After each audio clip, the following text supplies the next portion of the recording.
Di balik keindahan gelang lilis lamiang, tersimpan kisah panjang tentang alam, tradisi, dan kearifan masyarakat Dayak Kalimantan. Gelang ini dibuat dari berbagai jenis batu alam yang dipilih dengan penuh ketelitian. Setiap batu tidak hanya dipandang sebagai hiasan, tetapi sebagai simbol kekuatan, ketenangan, dan perlindungan bagi pemakainya. Dalam proses pembuatannya, pengrajin memilih batu-batu terbaik yang ditemukan dari sungai, bukit, hingga bebatuan alam. Batu-batu tersebut kemudian dipotong, diasah, dan dibentuk dengan tangan, tanpa menghilangkan karakter alami yang menjadi ciri khasnya. Setiap prosesi dilakukan secara perlahan, seolah-olah pengrajin sedang berbicara dengan alam, mendengar cerita dalam setiap serat batu yang ia sentuh. Gelang lilis lamiang bukan sekadar aksesoris, ia merupakan identitas budaya.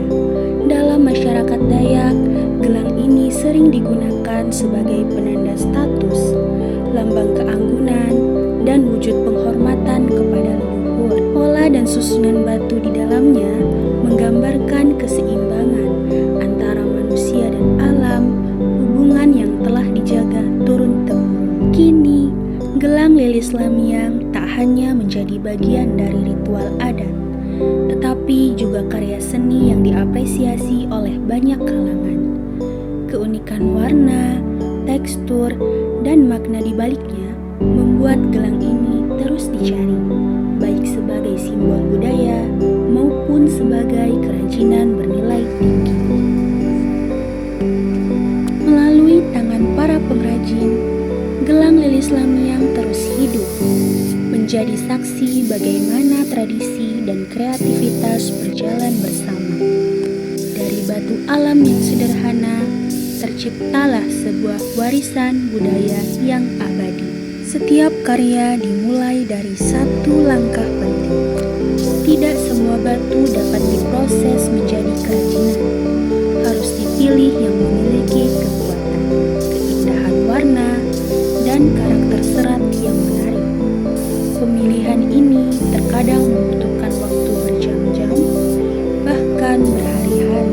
Salah satu pengrajin lilis lamiang yang kami wawancarai adalah Pak Mr. Husin. Beliau membuat sekaligus menjual kerajinan lilis lamiang, baik gelang, kalung, dan aksesoris lainnya. Mulanya beliau menekuni pembuatan batu akik, lalu beralih ke lilis lamiang sejak tahun 2018 hingga sekarang. Dari mana Bapak mendapatkan inspirasi dalam membuat karya-karya batu ini, Pak? Oh, itu kita melihat dari segi susu kan ini. Kalau yang untuk gelang Dayak ini kan di gelang khas Dayak. Oh, Itu membuat kita dari inovasi untuk membuat kerajinan ini. dikarenakan ini gelang khas Dayak ya, Pak? Iya, kan kebetulan bahannya dari batu. Iya, Pak. Lalu, menurut Bapak, apa yang membuat batuan dari Kalimantan Tengah ini berbeda dari daerah lain, Pak? Sebenarnya kalau batu dari Kalteng ini sisi bagus dan lumayan, cuman kita ada juga ngambil dari luar Kalteng, dari Sulawesi, dari Lampung, gitu. Jenis batu apa yang paling sering Bapak gunakan dan apa keistimewaannya, Pak? Jenis batu yang paling sering. Kalau yang batunya jenis batu kainalian, akik juga itu. Apa, Pak? Batu akik, Batu akik. iya, tapi yang kerang tembus. Kayak yang dibikin itu kan serang tembus gitu nah. Kayak kita dari sini, dari Kalimantan Tengah. Dari Kalimantan Tengah. Aslinya dari Kalimantan Tengah Iya. batunya, Pak. Cuman dari luar juga ada gitu. Lalu apa keistimewaannya, Pak? Yang Keistimewaannya warnanya itu, warnanya oranye. warnanya Ya, dengan yang umum dipakai untuk gelang khas Dayak itu warnanya itu oranye. Bagaimana proses pengolahan batu menjadi kerajinan atau perhiasan yang Bapak lakukan? Itu prosesnya itu tadi. Oh, yang Ya, gitu ya, ya Pak. dia itu dibekuk di situ. Oh. Untuk situ baru diamplas di sini nanti untuk Oh, ini amplasnya ya, Pak. finishingnya. Iya. Terus nanti ada dari batunya yang seperti itu muncul yang warna-warnanya itu ya Pak? Iya. Lalu apa tantangan terbesar dalam membuat kerajinan batu-batuan ini Pak menurut Bapak? Kalau tantangannya mungkin nggak ada, soalnya sudah kita pelajari lebih dulu. Nggak ada yang jauh, dan tantangannya nggak ada kayaknya. Mulus-mulus saja lah. Mulus-mulus Jalan. dalam pengambilan batunya gitu Pak, apakah ada kayak susah mengambil batunya atau apa? Kalau batunya itu kita beli bahan bakunya. Oh ada Iya, membeli gitu ya Pak? beli bahan baku. Kayak ini kan kita belinya di daerah Sumatera. Jadi kalau untuk keluarnya nggak ada di sini. Kalau misalnya dari daerah Sumatera gitu Pak, online kah? Lain apa jual WA. Oh, lalu bagian mana yang paling Bapak sukai dari proses pembuatan batu hias ini Pak? Hampir semua aja di pusat ini. Soalnya kuliah dari awal ya. Iya, nggak ada yang bagian-bagiannya.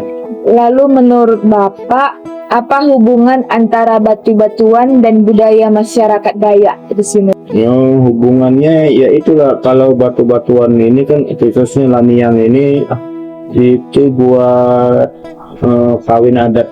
Oh, Mereka kawin adat itu harus ada Lamiang namanya itu.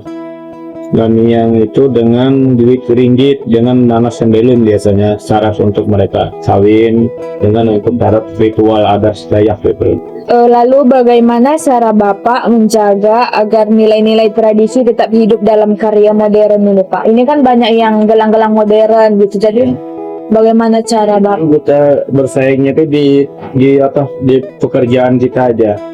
Di pekerjaan kita tuh lebih halus, supaya enak dilihat, tidak mencong-mencong gitu, nanti aja. Lalu apakah kegiatan ini menurut Bapak memberi manfaat bagi masyarakat sekitar di sini Pak? Sangat bermanfaat itu bagi mereka. Kalau acara-acara biwah itu kan sangat diperlukan kami yang Siapa piwang juga. biwah ya.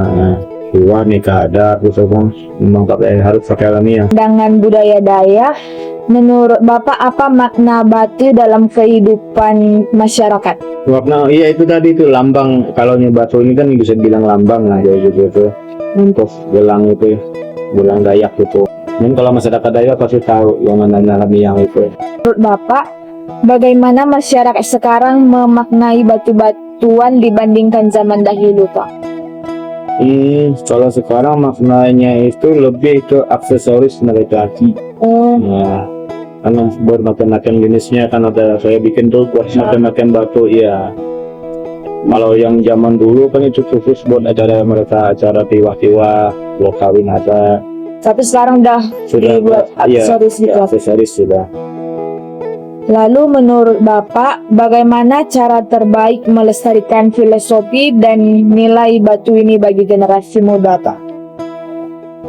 Ya sering aja berkunjung, melihat saya ada yang batu kayak ini kan dilihat-lihat, itu aja yang ingat. Digunakan juga ya Pak.